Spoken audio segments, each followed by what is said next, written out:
Viongozi wa Senate ambaye inatusumbua, lakini tuendelee, ni watambue ndio hawa. Hawataki pesa, sijui wanataka nini, hiyo ni yao. Tukiongea hii mambo ya Senate, mimi si pesa ya Uhuru ati watu waseme Uhuru hii formula si ilitolewa na wale watu wa SRC. Si imeenda Senate kusema watu wagawe pesa kwa njia ya haki, kila mtu apate haki.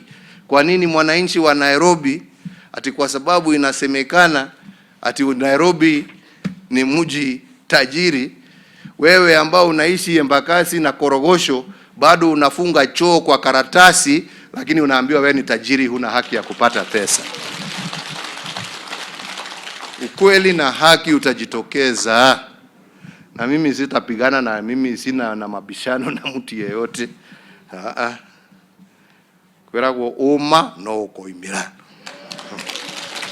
Ni haki kwamba counties zile kubwa zenye watu wengi waongezewe rasilimali na waongezewe pesa, lakini hapo hapo tusiwasahau counties zile ndogo kama Vihiga, kama Isiolo, kama Tana River, kama Tharaka Nithi, kwa sababu ni counties ndogo. Pia tuwafikirie wasipotee kule katikati.